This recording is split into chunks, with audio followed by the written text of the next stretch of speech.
Hey y'all. So I keep having minor technical difficulties, so might be a good thing because it's chopping the video up into smaller segments.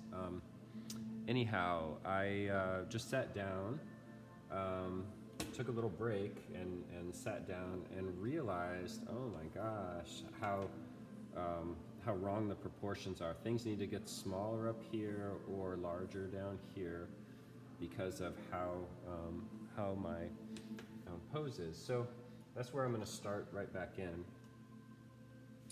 So, okay, here we go. I'm also going to draw this shadow in under here. So one of the things that I want to do is kind of group this shadow under here. I'm going to kind of group it with the overall shadow tones that I see here.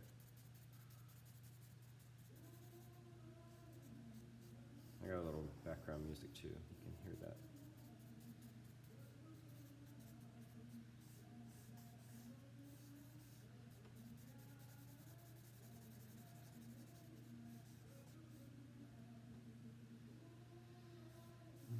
Sometimes I think one of the hardest things about doing a self-portrait is trying to find the pose again.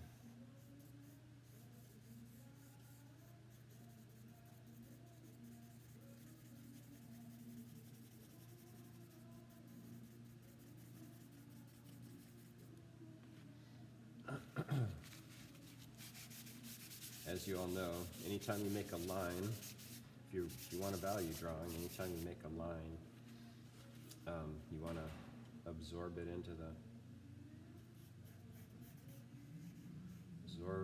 the line into the background or the surface.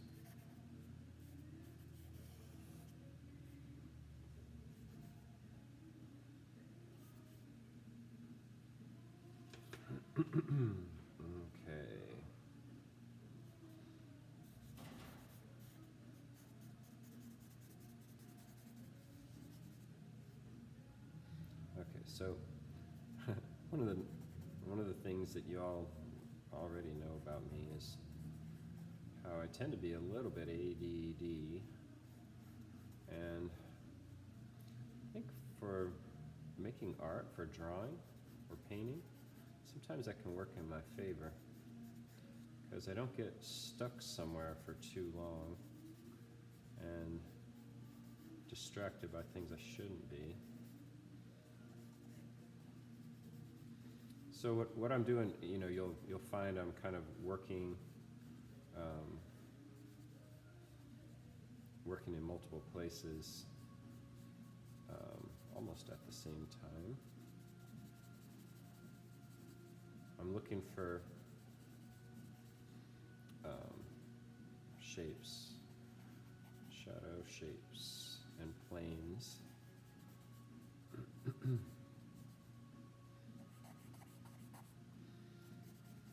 I'm thinking as I'm making these marks down here, and I'm thinking about if you all remember,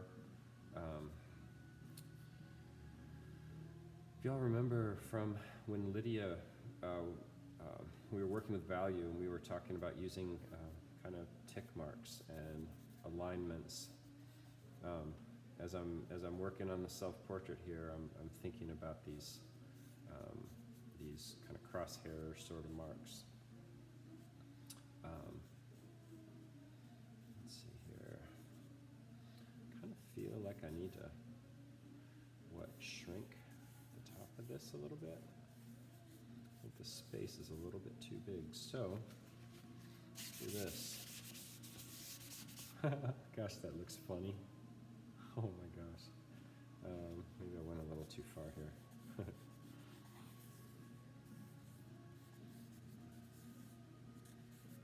Okay, so this line right here, I'm seeing a plane on the face that looks something like this. Notice how I'm not really slowing down, and I'm not really, it'll be time to slow down in a few minutes.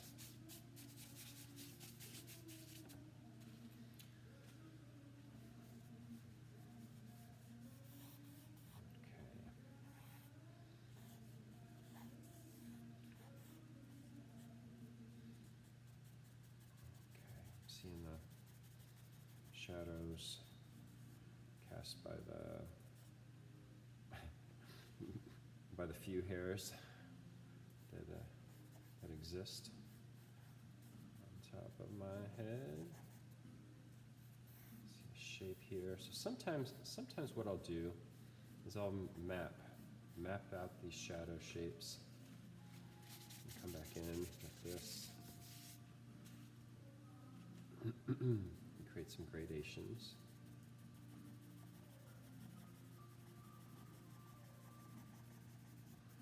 Okay. So if I want, we're all going to be tempted to draw in hair. So let's just go with that temptation. Let's cave. Here we go.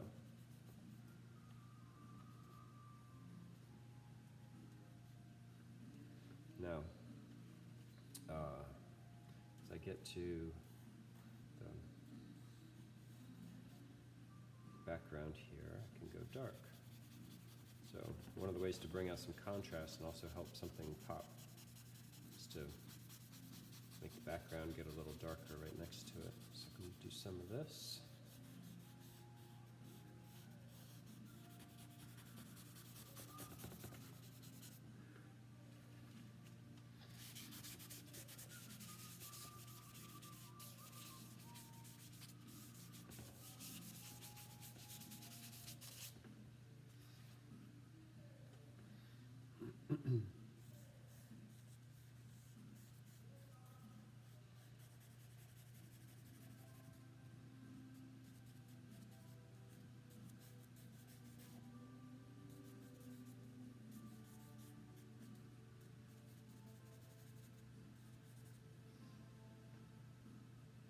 So at this point, I think, you can see how kind of blocky things still look. I've been working on this for a little while.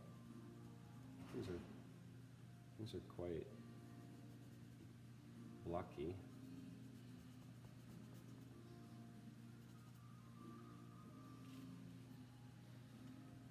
And that's okay.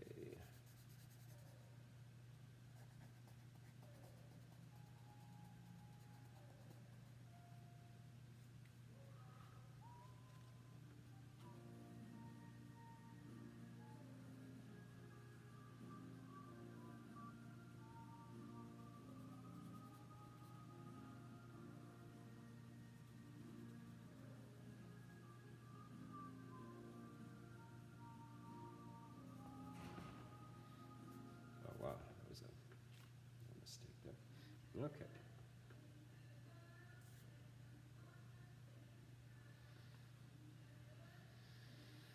Okay, I'm going to work on this area right here. I'm about to call it an eye. That's okay. We'll call it the eye area. So, let me set things up here. Now, as I work on this eye, one of the keys when you're working on a portrait, one of the keys is to do comparing back and forth from one eye to the other.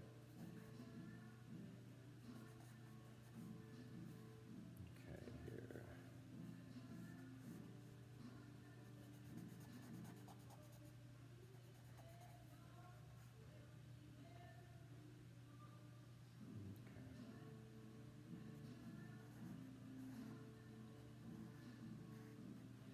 So I'm not going to get into like a discussion about the anatomy of the eye and how to draw the eyelids. I just don't think that that's, especially at this point now, I don't think that that's going to be really helpful. Just a distraction, because if you're looking for shapes, that's going to be more helpful.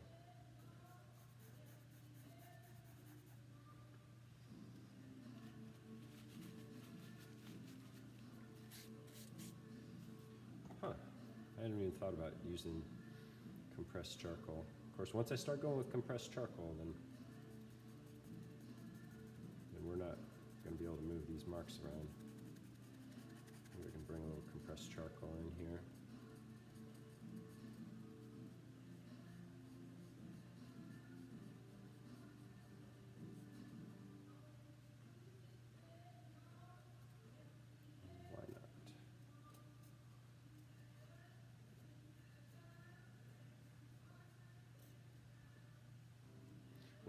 once I have some relationships that feel like they're really solid, like I feel like what's happening, the relationship here in space between the eye and the base of the nose, like I can, once I feel like this is pretty good, I can start locking things in a little bit here. And by lock in, that's what I mean by having the compressed charcoal is going to lock things in pretty well. So now, come back and do a little more blending. Compressed charcoal is going to remain in place. So now I can come back, I can pull out the light area here, pull out the planes that I see here and here. I can go back with the compressed charcoal if I want to.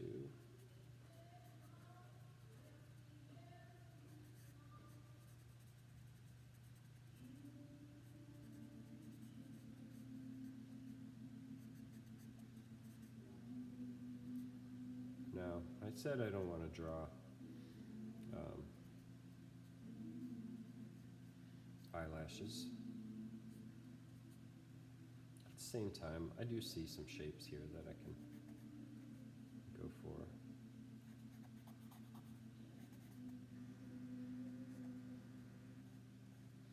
These shadow shapes here. And basically, it's fair game to draw any shape that I see here. I'm blocking out the white of the eye because it's too light. Too light. Not too late. It's not too late. So now, as I'm looking at this area here, I can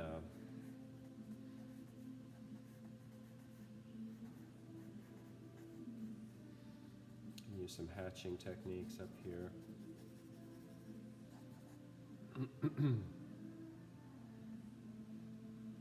Maybe I did get a little, did I go too far with, no, we're okay.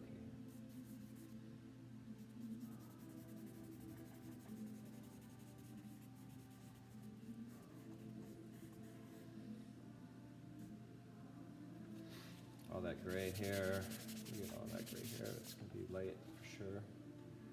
Here. I'm probably getting to a point, I mean, if you're not bored, I'm getting bored. My ADD self. I think I do need to keep this hair up here a little. Yeah, well, not too bad. So what I can do now, I mean, if you develop your portrait to this level, I think you're fine. Like this level of detail, I don't feel like I should quit yet. I'm going to work on the other eye just a little bit. Actually, let's finish this one.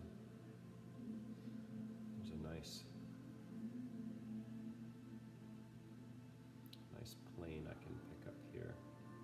So as I'm putting this shape in there, it helps to explain where the light is.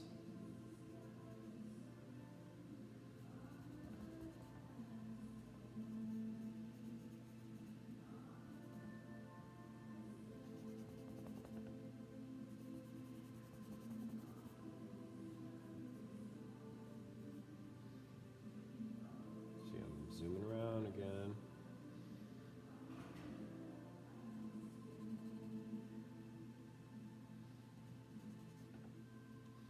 So as I'm looking, I'm asking myself questions like, where do I need to bump up contrast?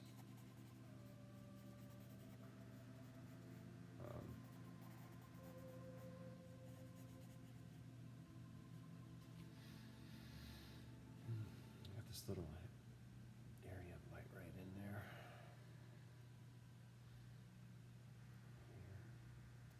Oop. Oh. Great. I thought we just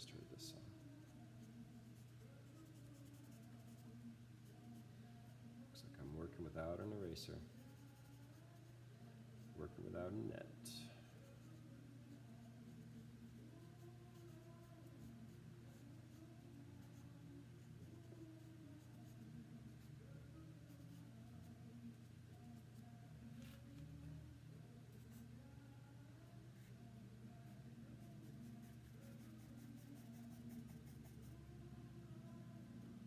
So, as I'm working on the shadow area down here, I'm asking myself questions like, how does the gradation work?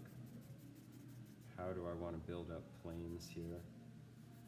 Old Adam's apple here. Make the marks, blend it.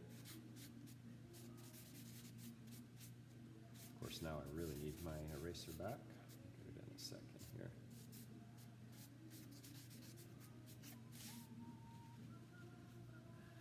Speaking of eraser, what I'll do here is go a little darker with the background. So I can build this area up, or I should say, make it darker.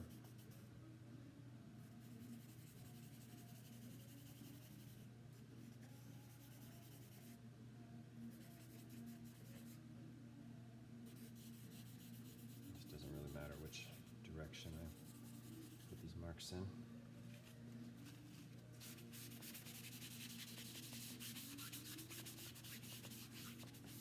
If you wanted to, you can make the background kind of static, or you can also, you know, if you wanted to like give it a sense of like movement. I've seen some YouTube videos on drawing portraits and self-portraits, and a lot of times they'll use these like really expressive marks around the outside, kind of this sort of thing, and it's kind of cool. I guess I'm doing it, aren't I?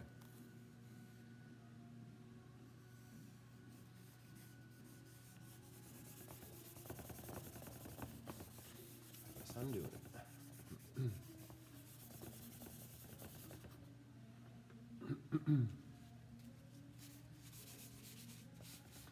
And at some point, you know, I keep on going here, and at some point I probably just need to take a step back.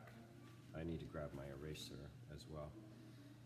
I need to take a step back, and I need to say, okay, that's my face, and then how do things compare here?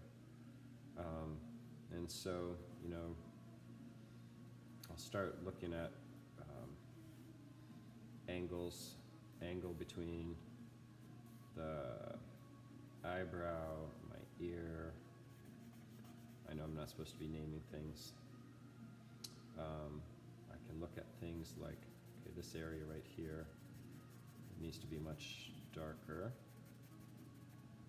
Which kind of connects to this one here.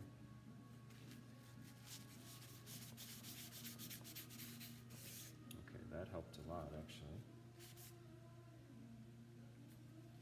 So sometimes it's kind of subtle gradations like that can really help things.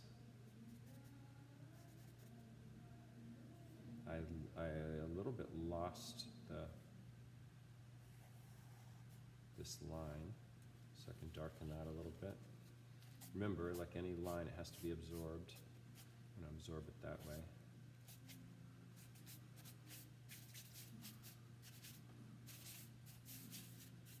And so on and so forth. Things are a little bit light up here. It's okay to have some highlights, like on the nose, for instance.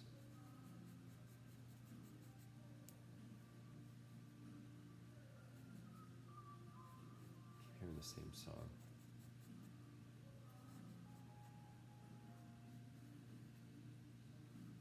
As soon as I start blending with my finger, I realize it's pushing into the paper in the wrong way.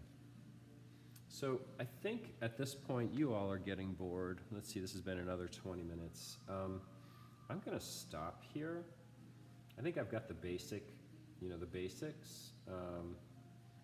I mean, I'm gonna keep on drawing, but I'm gonna stop the video. So, at this point, the kind of refining that I did around the eye, which has to do with finding the planes, the nose, finding the plane on the top of the nose, and finding the basic shapes. There's a triangle shape that happens underneath the nose, so kind of triangle like that. If you get that, as well as the roundness underneath here, then you're going to be just fine.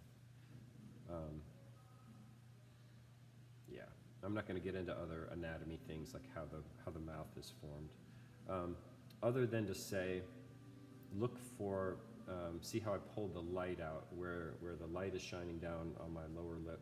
I pulled that light out, and then I also pulled out the light that hits, so it gets really light right before it crosses into that, into this area of shadow on the upper lip. Okay, I think that's all for the video. I'm going to keep on going with this, and maybe I'll hang it up and critique along with you guys.